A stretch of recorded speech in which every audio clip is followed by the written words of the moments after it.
You're all on my Instagram tonight. Yeah. So welcome to Paris, although we can't exactly see the Eiffel Tower from here. How's it going? How was your flight here?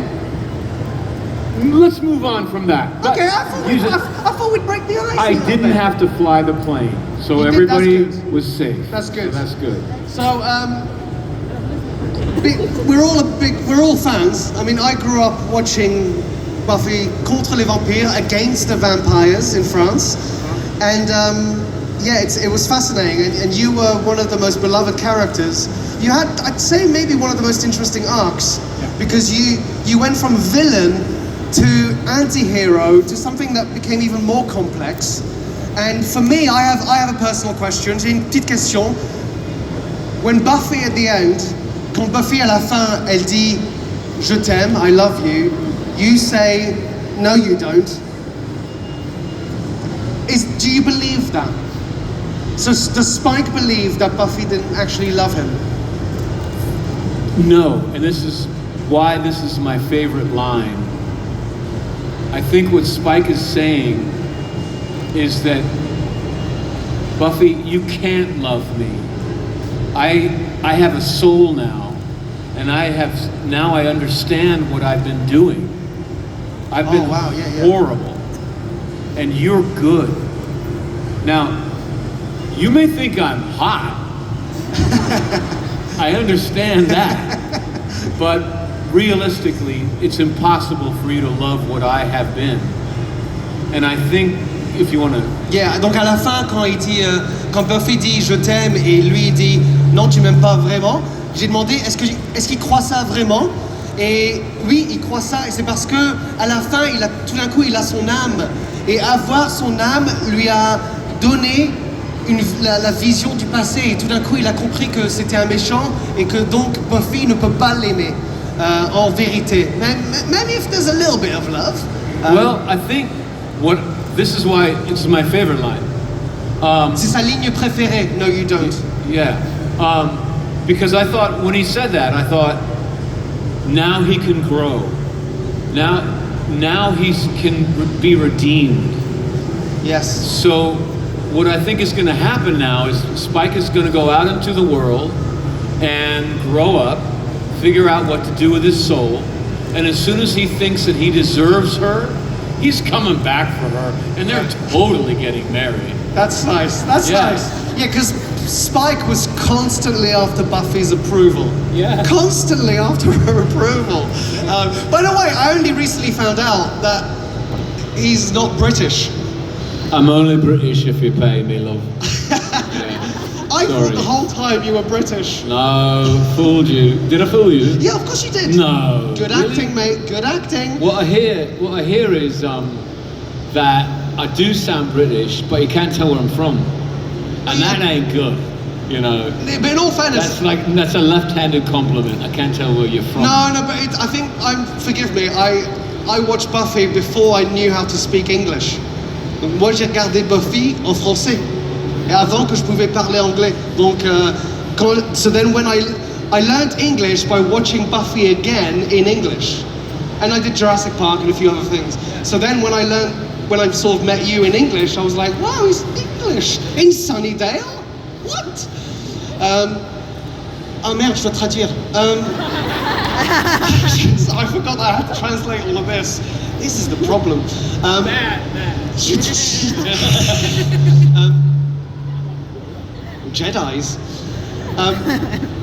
Quand il a eu son âme, tout d'un coup, il a aussi découvert que maintenant, il peut grandir.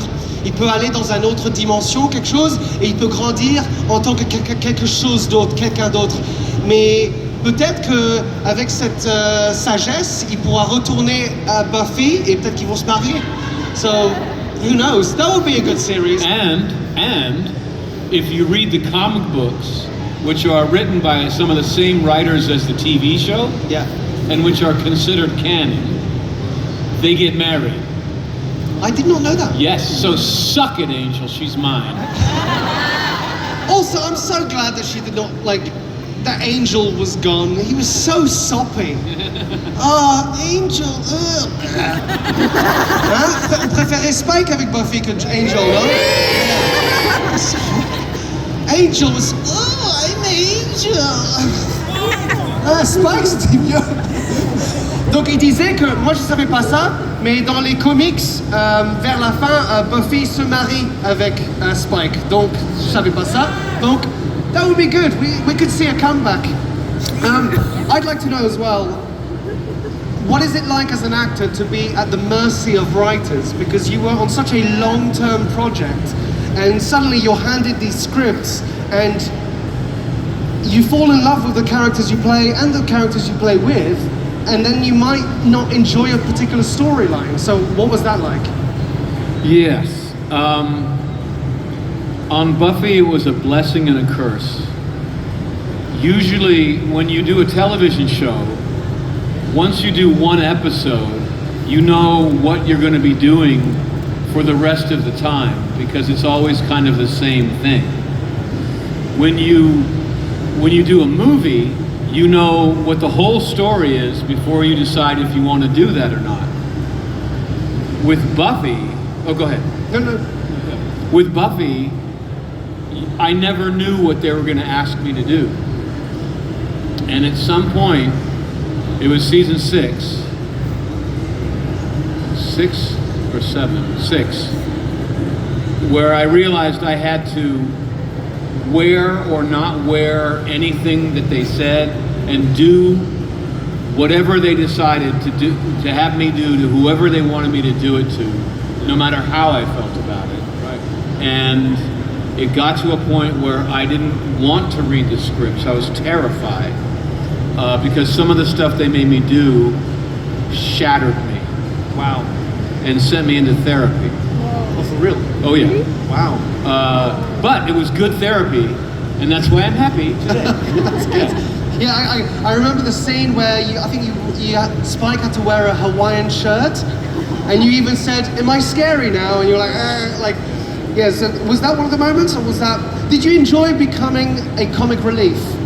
Je vais traduire. I'm going to quickly translate. So, I mean, what was it like? C'était comment de recevoir un texte et de ne pas avoir le pouvoir de dire comment tu voulais voir ton personnage grandir, tu vois, tu étais à la merci. Tu étais à la merci, donc c'est le même mot. Okay, tu étais à la merci des écrivains. Et pour lui, c'était très dur. Parce que dans un film, tu vois toute l'histoire, ou dans une série où c'est vraiment épisodique, c'est généralement la même chose. Mais avec Buffy, il y avait toujours une évolution. Et donc, il avait peur quelquefois d'ouvrir le texte et de découvrir ce que Spike allait faire. Et pour lui, ça le troublait. Before we move on to that next question, why was it so troubling? What did you discover in the text? It was the scene in the bathroom, in Seeing Red, where I forced myself on Buffy. Yes. That broke me. That shattered me. Yeah. And did that hurt as both James and Spike, or did you sort of but could you appreciate because as a story that was moving, that was powerful. But yes, okay, I can imagine. For myself, I can't watch a scene like that. Yeah. If I know it's in a movie, I don't go see the movie. Yeah. If I see it on television, I turn the channel. If I get an audition for something like that, I don't audition for it. Wow. I just don't like that stuff. Yeah. So that was not. Wow.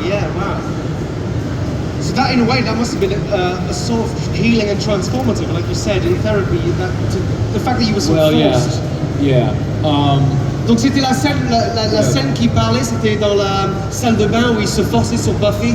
Et pour lui, non seulement c'était dur pour James Marsters, mais c'était dur pour Spike. Donc c'était dur double, quoi.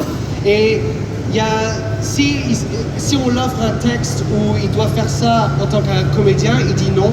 S'il voit ça sur la télé, il aime pas voir ça, ce qui est comprenable. Comprenable? Yes. Compréhensible. Donc pour lui, c'était vachement dur. Vachement.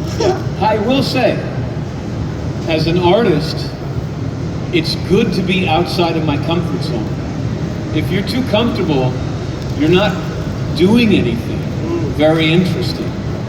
I think the same thing is in life. Yeah. I never learn anything, I never grow when I'm comfortable. I only grow, I only learn when I'm uncomfortable. Yeah. So it's good that I was outside my comfort zone. It just wasn't fun. En tant qu'artiste, il est reconnaissant qu'en fait ce moment s'est passé parce que c'est comme ça que non seulement les artistes mais tout le monde peut grandir quand tu es en dehors de ta zone de confort.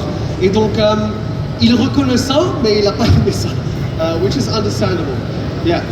Est-ce qu'il y a des questions pour James Marsters? Approchez-vous si vous avez des questions, ça m'aiderait. Mademoiselle et monsieur, venez.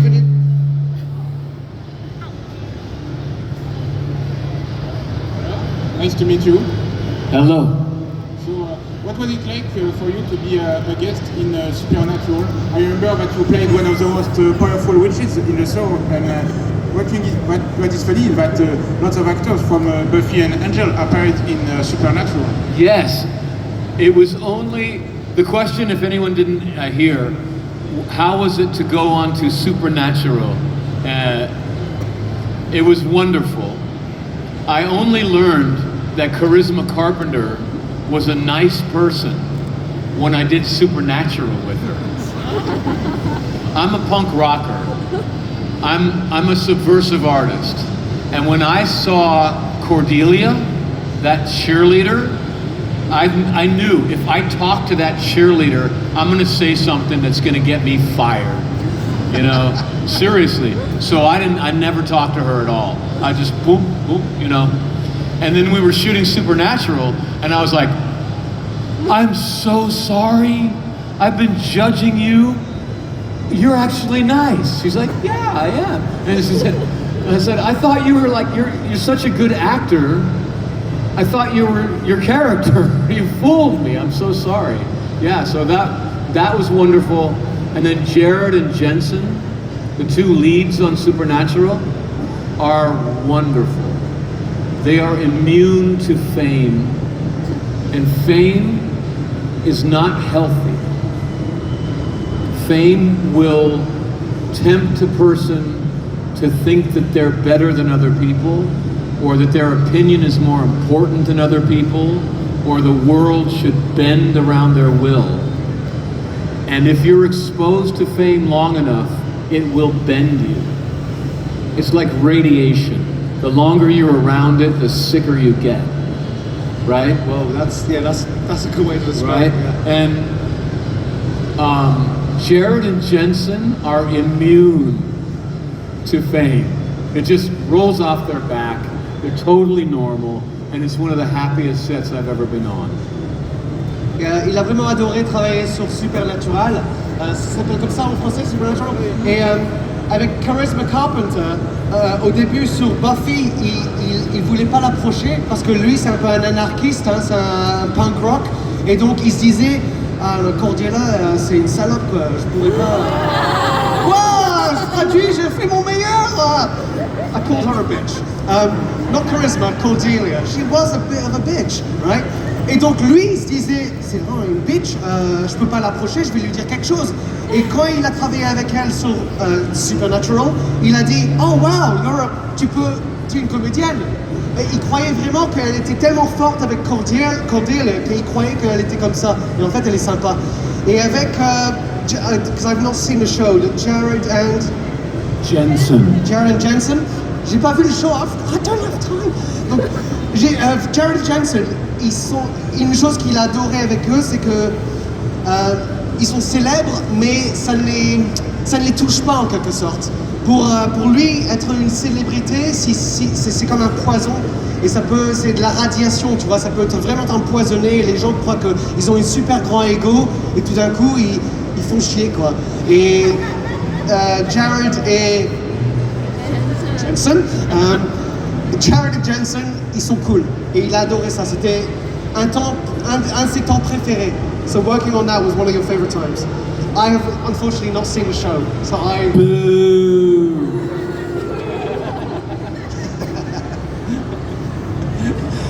Qui a des questions? Yes. Hello. Hello. Hello. I think you've heard about Buffy returning. I think you have heard about Buffy returning. Oh, can I talk about it? I'd like to know what you think about it. Have you been contacted? Have you already filmed anything? The only nice try. What I can say is that the people involved are very, very good. The woman who is directing the first episode, the pilot, is immensely talented. Watch her movies. They're so good. Nomadland. And the two women who will be running the show are also some of the best producer writers in all of Hollywood. So there is good reason to be very hopeful that it will be wonderful. Yeah. So I didn't know that. So Buffy is coming back. Amazing. Donc moi je savais pas de ça du tout, but Buffy is coming back, which I just got a little bit of a feeling. Yeah, that I feels think quite the good. world needs her. That feels good. She should go to Washington, D.C. Yeah, First thing. with actual stakes. Yeah. Donc Buffy vient et va revenir, et quelquefois quand les shows reviennent, on ne sait pas si ça va être cool ou non, mais il dit qu'il y a de l'espoir parce que les gens qui travaillent déjà sur le projet sont des personnes qui sont vraiment qualifiées à faire ça, et donc il a beaucoup d'espoir. Et le réalisateur du premier show, le pilote, est quelqu'un qui a fait par exemple le movie Nomadland et tout ça, donc c'est quelqu'un qui peut vraiment donner du pouvoir et de l'amour et de l'humeur au show. Donc hopefully that sounds good. I'm hopeful. Il y avait une mademoiselle là. Yes. Hi, James. Hello. I'd like to know why and how are you still so sexy and handsome?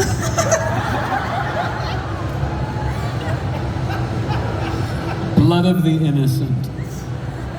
You know, just a little bit of blood of the innocent every once in a while. Not too much, once or twice a year, does wonders. Donc elle a demandé pourquoi James est tellement sexy, hein? Et il a dit que c'est juste un petit peu de sang des innocents, pas trop, hein, mais un petit peu de sang innocent, et ça te garde tellement beau et un bon physique. You got a good physique. Don't overdo it, you know, Juste un petit peu. Yeah. It's true, you do look fucking good. Hi James.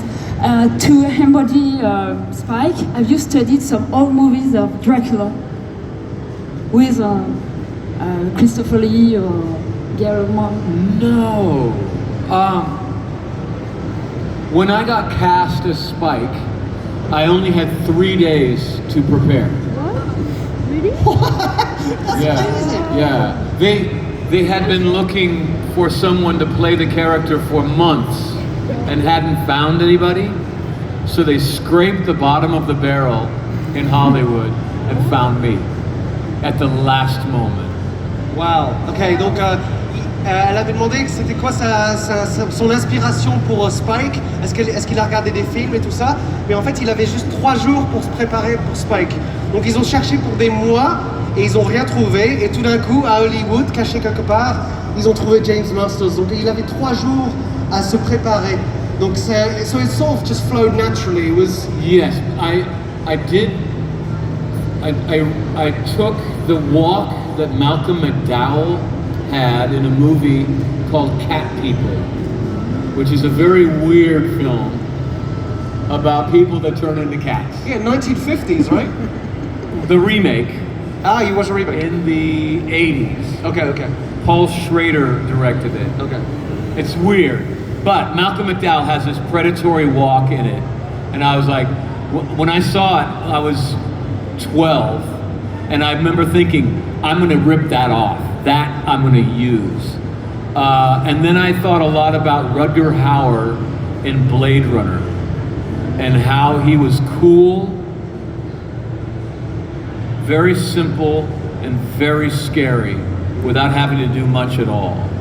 And That's what I pulled from and hoped for the best. Yeah. Remind me quickly the actor in Cat People. Malcolm McDowell. Donc il y avait un acteur, Malcolm McDowell, dans un film qui s'appelle Cat People, les gens chats. Je crois pas que ça se traduit comme ça, mais il avait une façon de marcher que James a adoré. Il a dit ouais, j'aimerais bien mimiquer ça. Et il y a aussi dans le film Blade Runner, il y a Rutger Hauer qui est le méchant. Il a un peu le même look que Spike aussi, et il a adoré sa férocité, la façon dont il s'engage avec les gens, et il a adoré ça. Et donc c'est un petit mix de ces deux inspirations, mais aussi James. Voilà. Il y a des autres questions? Yes, et yes pour lui, après yes. Hi, James. Hey, I'm man. Pierrick, and my question, please. You're actor and singer, right? Yes. General possibility, please. Your fan in France. Let me rest in peace. Possibility, please. You want me to sing? Okay. Let me rest in peace. Let me get some sleep. Let me take my love and bury it in a hole 6 foot deep. I could lay my body down, but I can't find my sweet release. Let me rest in peace.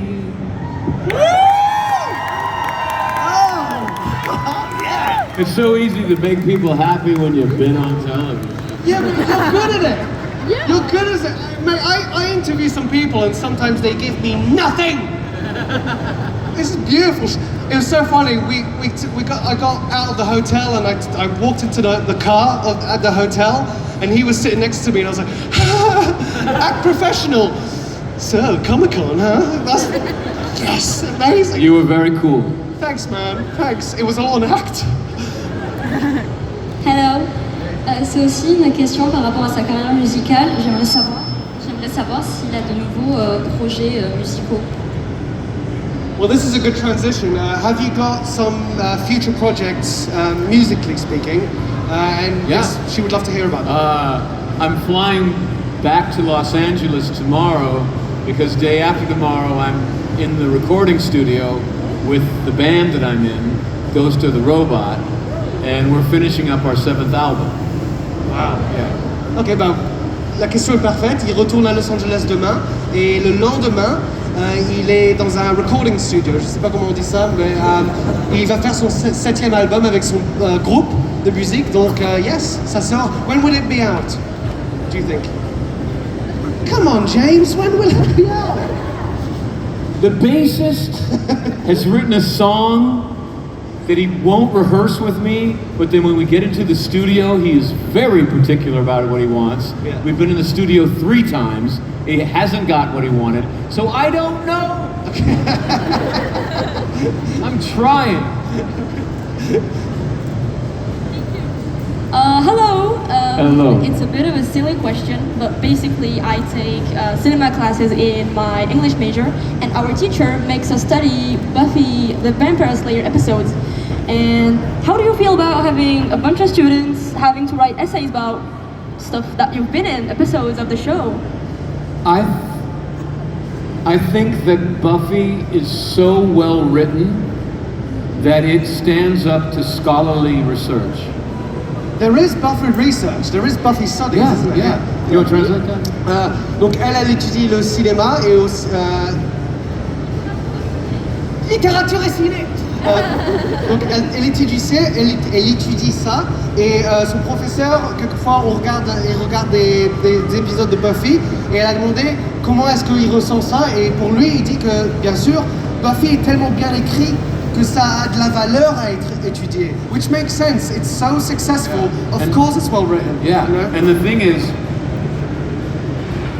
the writers found the most universal theme I have ever encountered. The thing that is true today was true 1,000 years ago, is going to be true 1,000 years from now, for me, for you, for everyone, for every human being. They found a truth that is true. It's hard to be a human being, but it's worth it. Don't give up. Donc les écrivains, ils ont trouvé des... Yeah, thank you for those understanding. Les Français, ils vont vous applaudir après. Donc il a dit que les écrivains, ils ont trouvé des thèmes qui sont universels, qui sont vrais maintenant, qui sont vrais dans le futur, qui sont vrais dans le passé. Et c'est une sorte de vérité qu'ils ont trouvée, c'est que être humain, c'est dur. C'est très dur. Et il faut avoir le courage de continuer. Et donc voilà, mais il avait dit ça avec une poésie beaucoup mieux que moi. And the way, let's see, there are a lot of projects that have the theme "Don't give up," and that's good. But the reason that Buffy lands so hard is that it gives space for the first part, that it's hard to be human. And the way they did that, they were asking the writers to come up with their worst day, the day that they don't talk about, the day that keeps them up at night, their dark secret, and then slap fangs and demons on top of that, write a script about it, and tell the whole world. So it was an act of vulnerability and courage from some very good writers. Je ne sais pas comment on dit "don't give up" en français. Quoi? Ah, merci, ne pas abandonner, d'accord. Donc, ne pas abandonner, c'est quelque chose qui est ressenti dans plein de projets.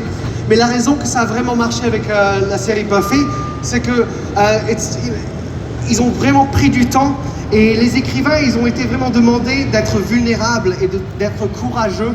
Et donc, ils ont trouvé en eux-mêmes leur secret, une faiblesse, quoi. Ils ont vraiment tout partagé, toutes leurs faiblesses, toutes les insécurités. Et après, ils ont mis des trucs de vampires et des sorciers et tout ça dessus. Et c'est pour ça que c'est magique, quoi. C'est humain et c'est super naturel. Donc, yeah.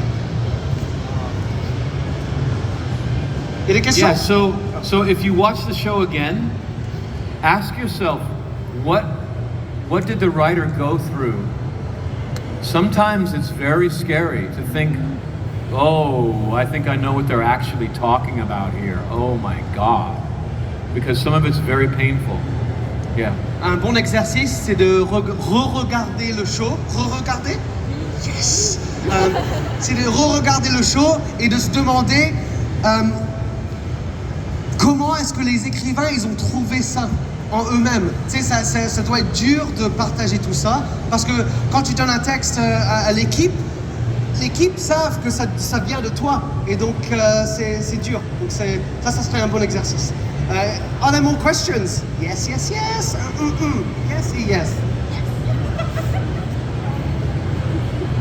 Hi again. It's so funny because the first time I got interested in Buffy was in English Lit. My professor kept quoting Buffy all the time, and I hadn't watched it at the time. I never, in my lessons, I never wrote anything. But I'm mad now. And one time on a rewatch with my best friends, I've never watched Buffy. By the next episode we are watching is Seeing Red. I'm scared as shit. I never watched that episode. I always skip it. Anyway, my question was, not that there is a sequel, and if you could be in it, I'm not asking you if you're in it or not. What would you like Spike to be like in the sequel, his growth, and if you could write, an episode or something like that? C'est dur de parler l'autre langue, hein? I'm so sorry. I can't touch that with a 10-foot pole. I'm gonna get in such trouble if I even go near that question. Yeah. That was a test, and you passed. Nice try. Il y avait une question ici, quelque part. Ah oui, yes. First, thanks for coming to France. You talked about your worst moment, the bathroom scene. What was your best moment on the show? Kicking Angel's ass on his own show. Yes. Best day of my life. Il y a des autres questions?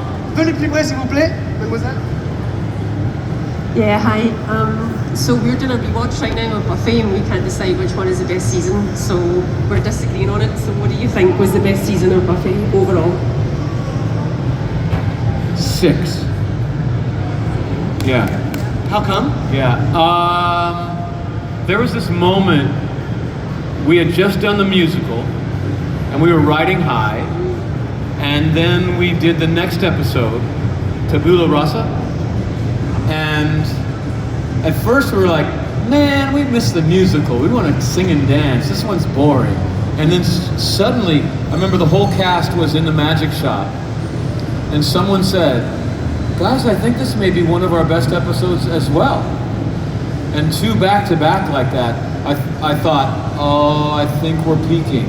I think this is the pinnacle. Yeah. And I think in season 7, we took ourselves really seriously, and we weren't as funny. I think Buffy is best when it's serious, but there's a lot of candy on top of that. Yeah. Sa saison préférée, c'est le numéro 6. Et c'est parce que je crois que tout le monde était à leur A-game. Donc il y avait un épisode, et après l'épisode qui était fini, ils ont dit yes, c'était super celui-là.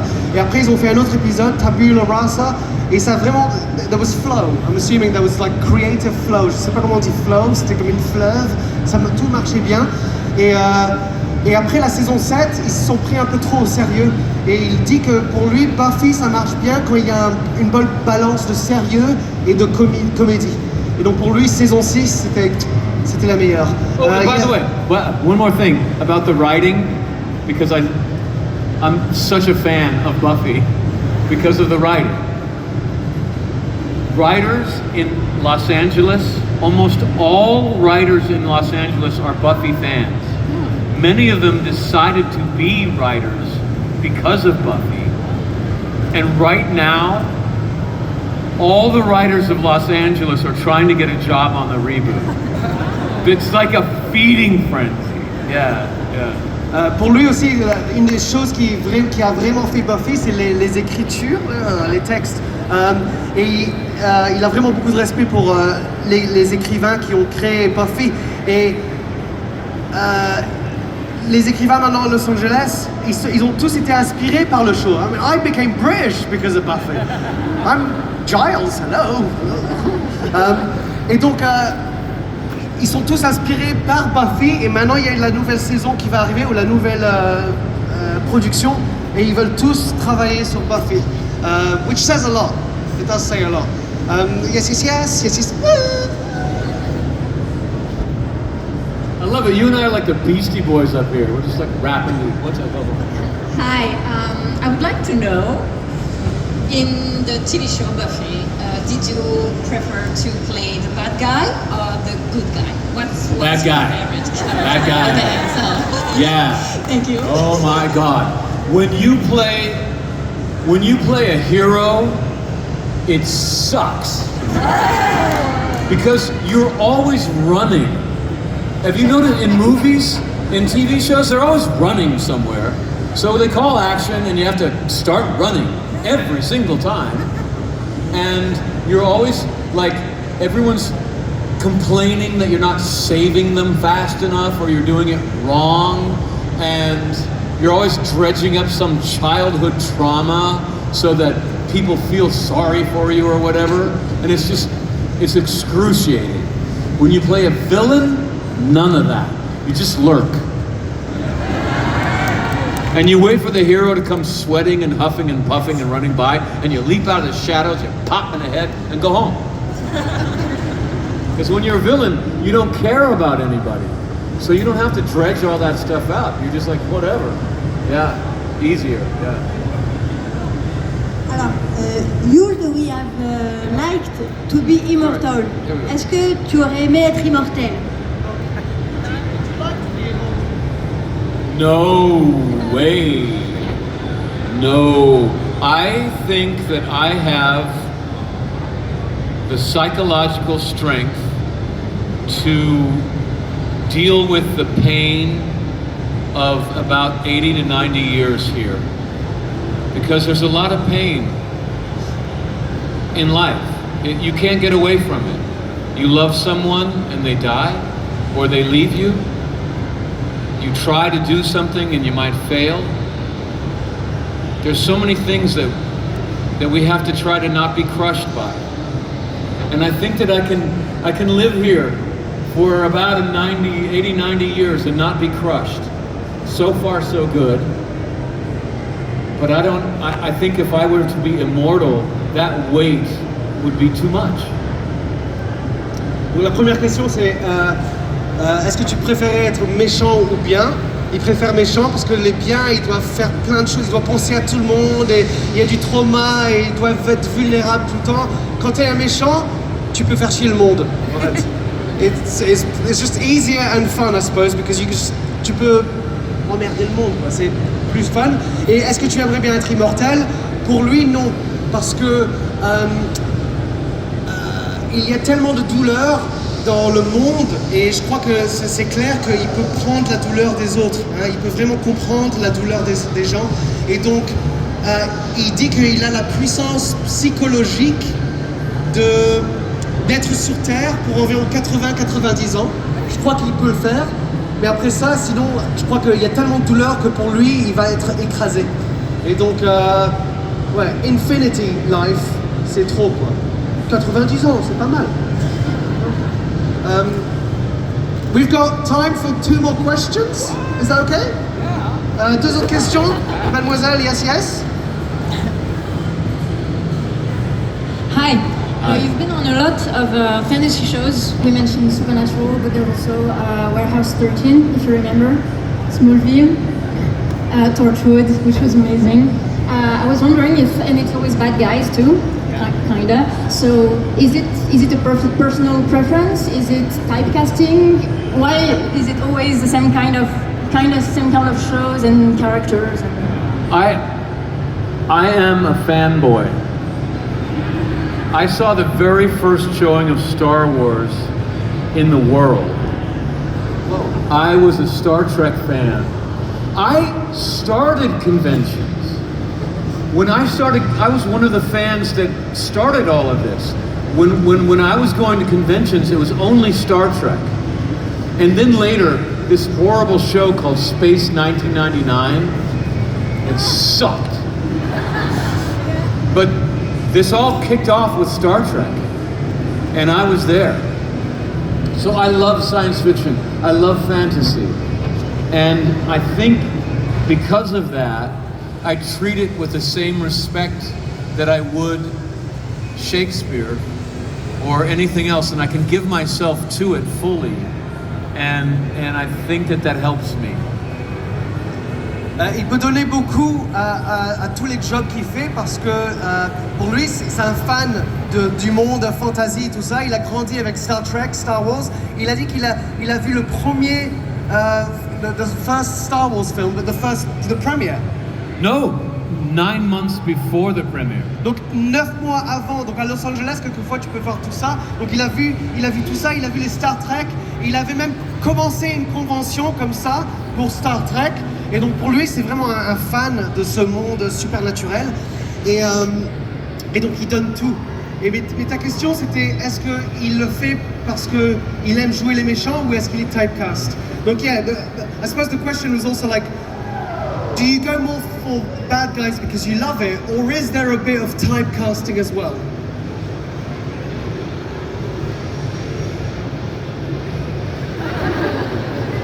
Probably typecasting. For villains, yeah, because I got known as a villain. But it's often it's the jerk, oftentimes the jerk who will be there for you in the end. You know? Yeah. I got the Han Solo. That's nice. Right? I'm not Luke Skywalker, I'm Han Solo. Yeah. Right? Because Han Solo's like, but in the end, in the fight, Han's right there. Yeah. But he's not going to be friendly. Yeah. And you like those? Yeah. Donc c'est probablement un peu plus typecast, les rôles qu'il a eu, mais c'est aussi les rôles qu'il adore. Il préfère celui qui est, je sais pas comment on dit jerk en français, bâtard. Connard. Ça c'est bien. Connard. Family friendly. Donc I couldn't translate jerk, and I took a risk. Et donc, il aime bien ça parce qu'il aime bien les gens qui sont un peu chiants, mais à la fin, ils sont quand même un peu les héros parce qu'ils aident quand même. Et donc, il aime bien ça. One more question, and then we've got to go, mademoiselle. Deux petits mots, non? One more. Oh, merci. Yes, okay. Hi.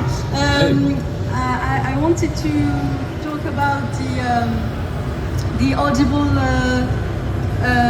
book about Slayers, and I listened to it. I liked it a lot, and my question is, do you think there will be a sequel for Slayers? Because there's a kind of cliffhanger at the end. So that's my question. That's the thing. Thanks. Yeah, we were very surprised that there won't be more. Yeah, I like We it a had lot. so much fun doing it, and they let us do what we wanted to. But this is the surprise. Yeah. When it was released, the world blew up. Yeah.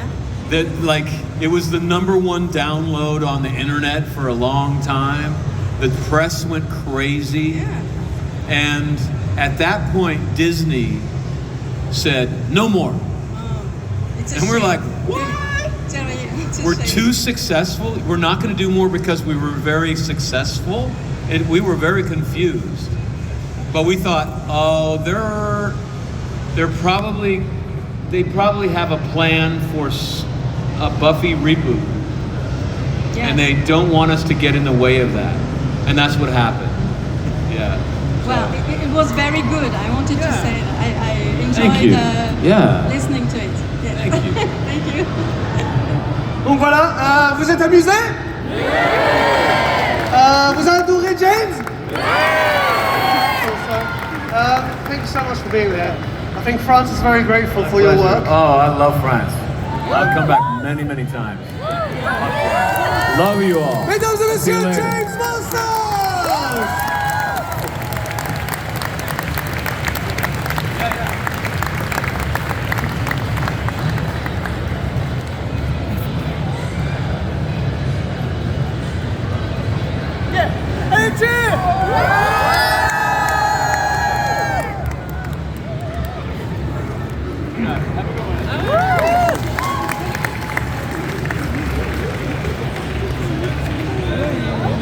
Bon, un petit break.